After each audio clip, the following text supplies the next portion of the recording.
Okay, awubali mhlaba abantu osucollaborate nabo? King Nuba, Yeah. Little Light, Baby Powder, and many more. Yeah, baningi abanye. Baningi. All right. And then where do you get inspiration to create any content yakho? From me. From Gwen. Okay. There's nothing much. Yeah. Nakhona ingoma yami ngisafuna ukuyipusha kakhulu nakuqala. Yeah. Ngingathanda ukusho nje. Ingoma yakho noma collaborative. Okay. But start play content Uncle wa Fools. Steve la.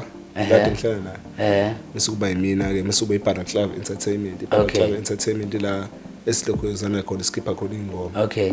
Angithi njengamanje you're not signed. Angisayind. You don't have a manager as yet. Yeah. I'm sure as your followers grow and your popularity bukhulu udumo lwakho usuyasaba ngoba ake ngitshela nje ukuthi yena wesikhathi uza lana ufuthi wagqoka ikepisi.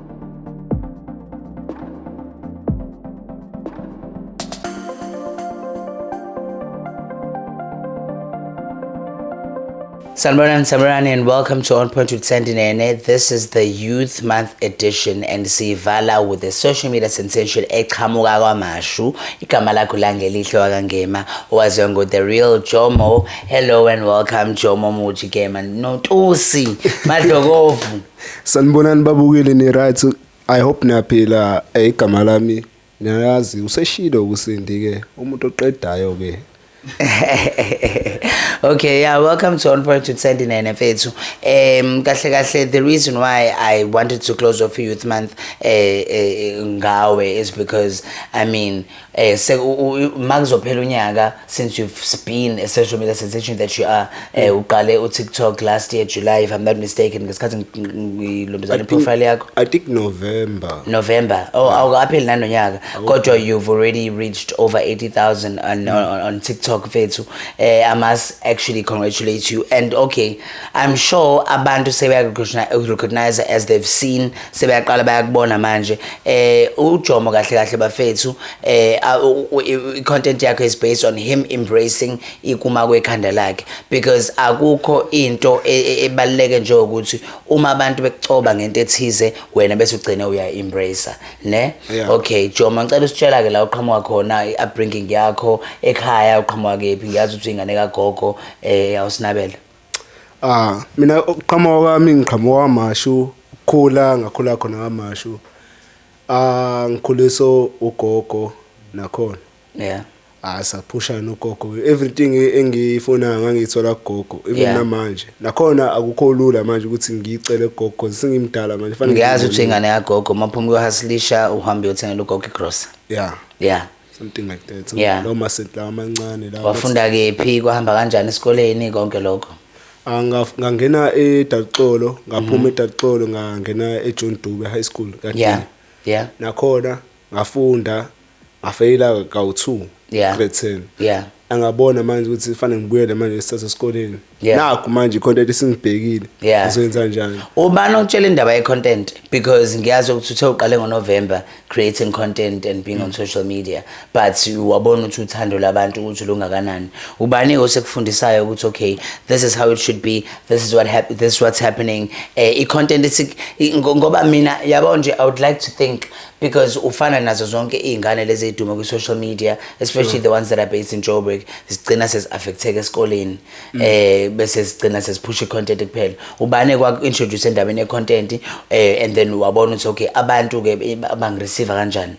Like i-content ngayiqala sakudlala nami i-content nakhona ke umngane wami uwandile wathi hayi ndoda qhubeka ukuyenza into le mhlawumbe ungaphila ngempilo yakho yonke ahlala ngabuka lonto le agcina sengenza ke for even namanje ngoba sengishaya nama collaboration nabanye abantu. Okay, awubali mhlaba abantu osucollaborate nabo? King Nuba, Little Light, Baby Powder, and many more. Baningi abanye. All right. And then where do you get inspiration to create any content yakho? From me. From Gwen. Okay. I know afuna ukuthi sidlulele.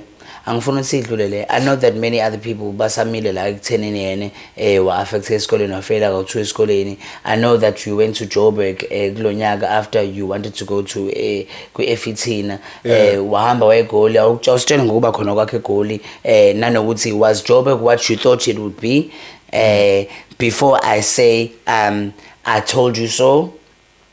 Yeah, ngafika lapha eGoli first day yabo angifike sihlale kulinye flat nabanye abangani bami nakhona abangani abathole kanjani bathole ngixhumanisa nomunye umuntu ohlala khona eflatini ukuxhumanise ohlala naye TikTok. Yeah, okay, wathi khona abantu abahlala baphezulu benza music ngahlala nabo ngasuka kubona ngihamba ngohlala noSmith ngahlala noSmith mhlambe 2 months nakhona ngamove ngohlala eThokoza ngahlala nakhona mhlawumbe 2 days from town to elokishini Thokoza yini ilokishi. Okay, yeah, ngasuka from lapho ngabuyela edrobheni ngahlala no Pace umunye owenza ama cocktail. Okay, ngahlala nesikhashana ngasuka lapho ke ngahlangana no you haven't asikho sithi isikhathi ubile seGoli usuhlala endaweni engaka yini ekwenza ukuthi umuve kangaka lo muntu lo ngasuka naye lana asitshela ngahle iqiniso ukuthi no kusafanele ngiqale ngikhoke la ngihlala khona yabo. Okay,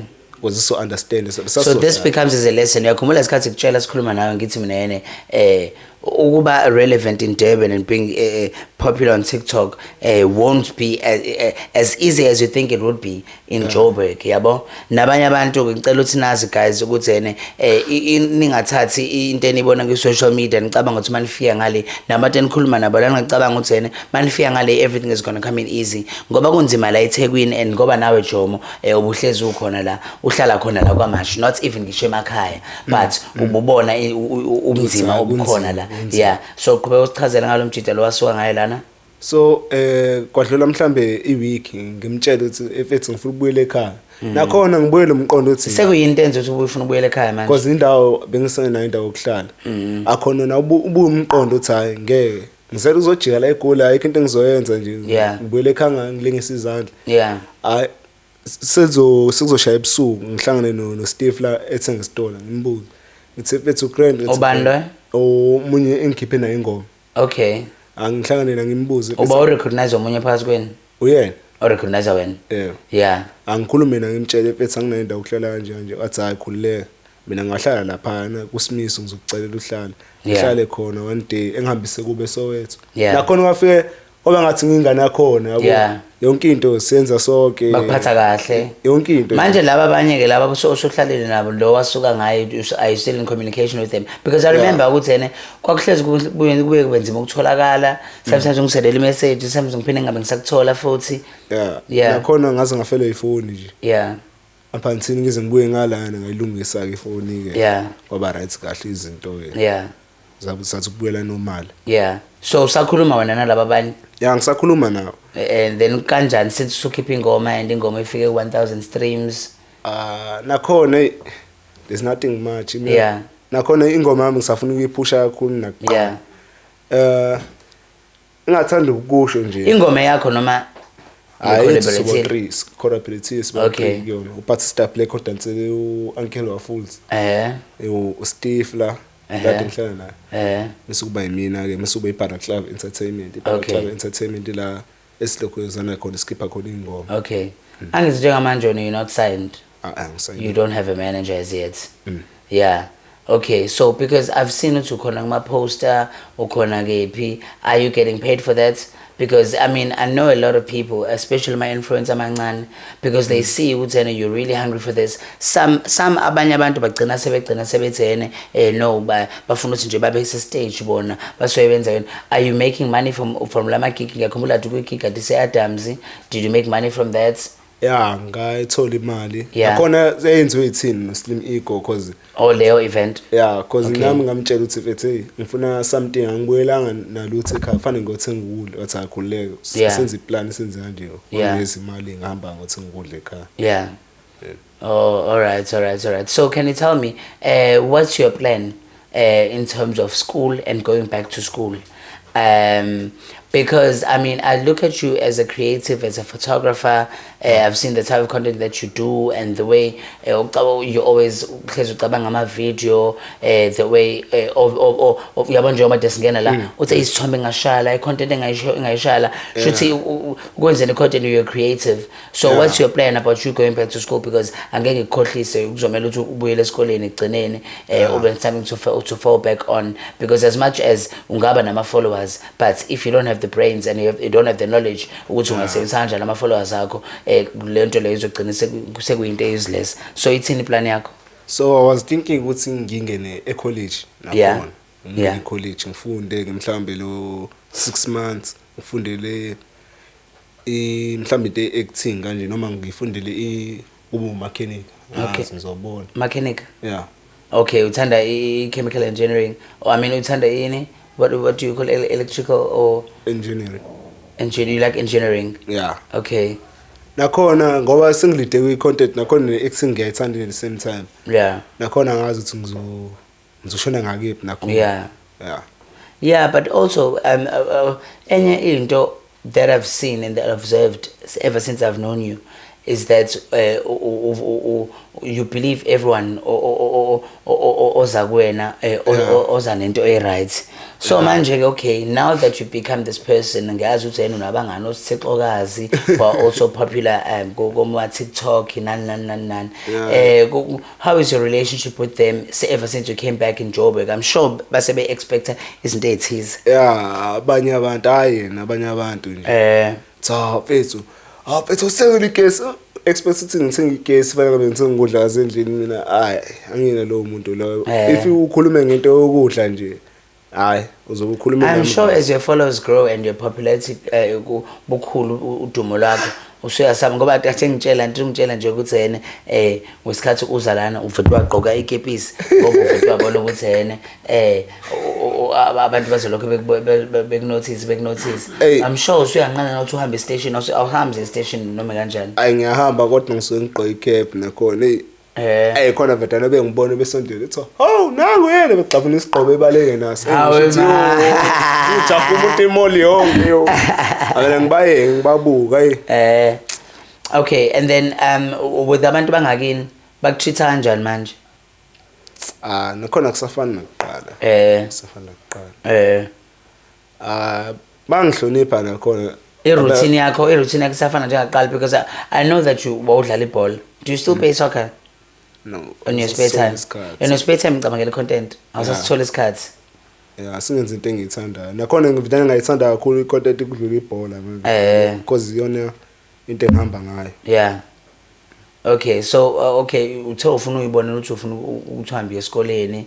Ugogo uthini about you? Why ithini nje? Because I remember ungitshela ukuthi okay, you failed and then this year now uzocabanga ukubuyela esikoleni back and then you wanted to go to ku-FET but kwathiwa sekugcwele for your first time. Yeah. Uthini ugogo since wahamba wegoli wabuya uthini ke manje? Joma kwenzakalani? Ugogo na understand kodwa ngahlala phansi ngamtshela ngathi gogo ngifisa uthi ngiacte ngenza umculo same time ngiqhobe ngibe i-comedian ngikwenze konke lokho engifisa ukwenza ngicela vula inhliziyo kuphela. Yeah. Wathi isikole sona ngathi ngizobuyela college next year. Okay, what I'm also interested in is since you've started releasing music, are you registered with Samro? Yeah. Are you? Everything. Oh, that's good. Yeah, we umuntu wangiregister lo ngangihlana wathi ufaka into zakho nje. Yeah. Okay. Ngiyakhuluma even na every day uhleze ngifonela nje. Yeah. It's so great. Nakhona ngizinge kwi podcast le lapha eGoli wakufanele kuye yena. Wathi hayi angifuni kuye mina kuye wena because mina ngiyakuthemba mfethu ngawazi ukwenza into le. Yeah. Ngaya ke kwi podcast ke. Yeah. Nakhona na athi nginolimi crazy nje nini. Yeah. No PCC sihleli lapha nakhona. Yeah. Okay, and then in terms of collaborating and getting in terms of ama-influencers agressive kanjani, would you say ukuthi ama-content creators aseGoli agressive njengalawa la eThekwini? No. Or wena ikephi la ufile ngathi yena you are more appreciated khona? Bengangizwa ama-content creator amaningi angala ande pride ngifuna uqamba amanga wangala when you say angala usho eThekwini yeah nakhona la afuna ukusebenza nami bakhona bayikho baningi nyana nakhona ngisho ukuthi ngiyabaforce ukuthi basebenze wonke umuntu nami ngiyayibona lento le wonke umuntu ocabanga ukuthi uyena wonke umuntu ocabanga ukuthi nayi bengizoyenza nalo content ngisho ukuthi ngizobe ngiphusha yena yabo lento le ayingalonto le kuyapushwana nakhona yabo eJozi nje ngathi ngifika lo uSteve Flower ngihlanganise ukuthi ngihamba ukushutha nawo Baby Powder wona ngishutha podcast ngihamba ngoshutha nakhona abanankinga namanje basangifonela bathi uGrand bethu ushoda ngani umuntu ozothi favor to favor naye akusiza empilweni because I mean you scratch my back I scratch yours asizwana empilweni so ungitshela ukuthi uyimisela ukuthi ubuyele esikoleni nani so what's next for you ufuna ukuthi uphinde uyenze because I know that you've been doing a lot of events. I mean siyazi ukuthi Durban July weekend is coming up. What are your plans for that? Have you got any bookings? Are you putting yourself out there? Have you got any invites na yonke leyo nto? Ngikhulunyela ibuko le lutho okwamanje ngibhukhiwe nakhona ngiyazala ngomhla 6 July nje ngoba kuzobe Durban July. Oh okay. Should le episode le izophuma vele ngoba izophuma izophuma izophuma birthday yakhe ngashaya. So abantu bazothola ama birthday wishes. Plus amangana nakhona. Mina umuntu. So nje manje ngenzeka ukuthi nje awutholanga invite ayi ukuthi uzoperform like as in ukuthi ufike nje. Nothing. Oh, all right. So, do you think? Okay, would you say when on a schedule, or do you have a schedule also creating a content? Mhlambe wenza ama videos amangaki ngesonto? It depends ukuthi ngicabanga ngazi ngibeka kanjani because each and every day ngicabanga zonke izinto creative. And the king okwamanje sakushaya iphone. Then you need to have umuntu on a phone uthi akushoot bese yakusendela khona uzokwazi ukupost. You can't be as productive as you want to be because you don't have a good phone. Oh, all right. Ayibongathola iphone maningi ama series ngizowakhipha. Baningi abantu engizobakhipha abazi ukuact. Nakhona ngishaye amandla khona ukushutha. Into ukushutha kuphela. If ibe khona bezoba right izinto.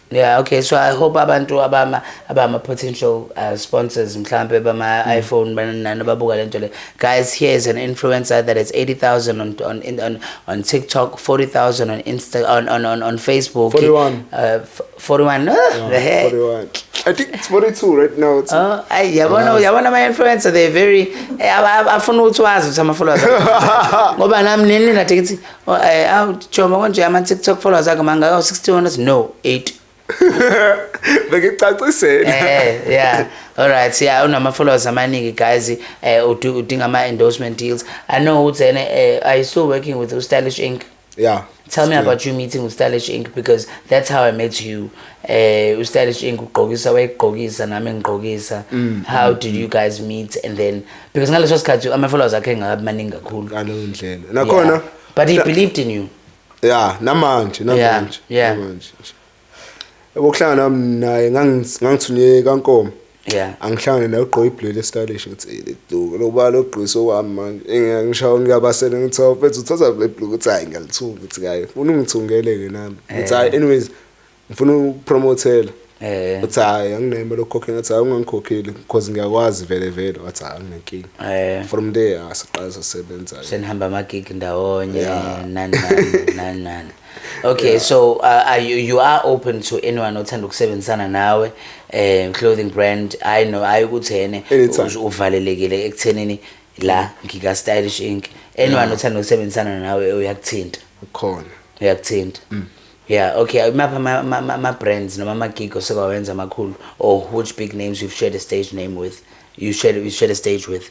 I think DJ Leki, uQ no Oscar Mbo noba bani DJ Tira baningi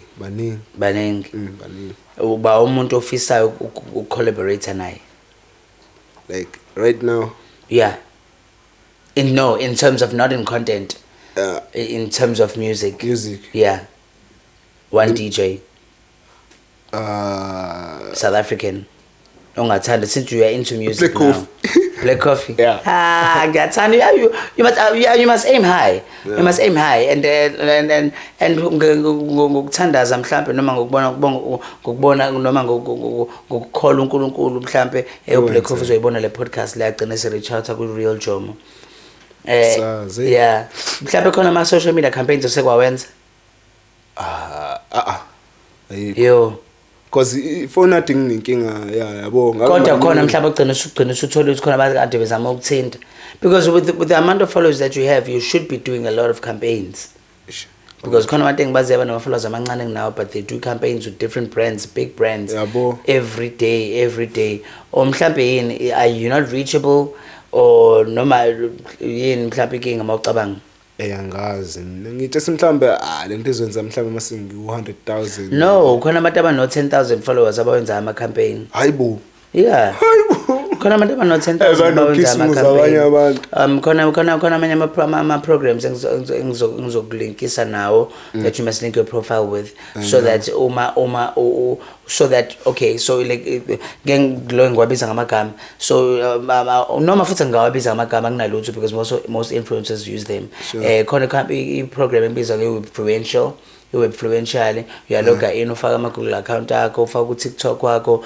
Instagram YouTube nani so khona ama brands ahlukahlukene from clothing brands to ama brand okudla cleaner nani so lama brand la contacta Webfluential mayezwenza ama campaign athize yabo nje ngoba kuyi winter ku busy nama with ama izinto zo get warm blanket drive nan so what they do is they email you ukuthi nayi company kanjena would you be interested when you say you are interested bakusendela ibrief uthi this is what you need to do wena fanele upretend ngathi you donate into ethize noma fanele ukuthi wenzeni yabo nje kuya depend ukuthi i block campaign yeah noma a face mask noma uzoyenza joke about about waking up in the morning or nje kuyahlukana ama campaign ahlukahlukene leyo program leyo izokusiza you just need to always make sure ukuthi your emails uhlezi wa check because khona yona there's also humans nakhona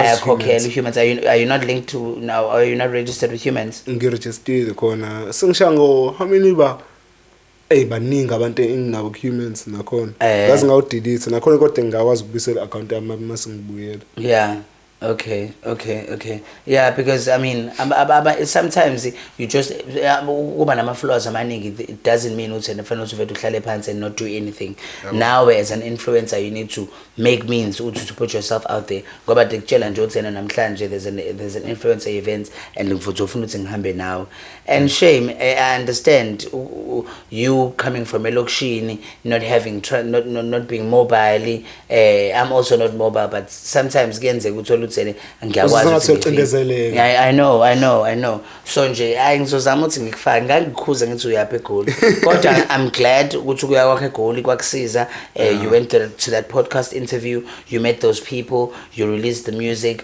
so at least you went and learned next time you go uyazi ukuthi you'll know your way around yabo okay uba influencer noma content creator office collaborator nayo nationally Williams yeah. Oh Williams okay and then la eThekwini omvumile Thando Comedy oh yena Thando bonke abantu bamvumile hey hayi umalume hello we ghost yazaphela inkinga zami ngimbuka le hayi zaphela so imapha amanye ama services that you offer besides being a content creator ngiyafika kwamalo ama guest appearance yeah MC nga promoter you are promoter ama upcoming gigs yes MC also ngiya performer futhi ubo DJ ngakongeni you do stand up comedy as well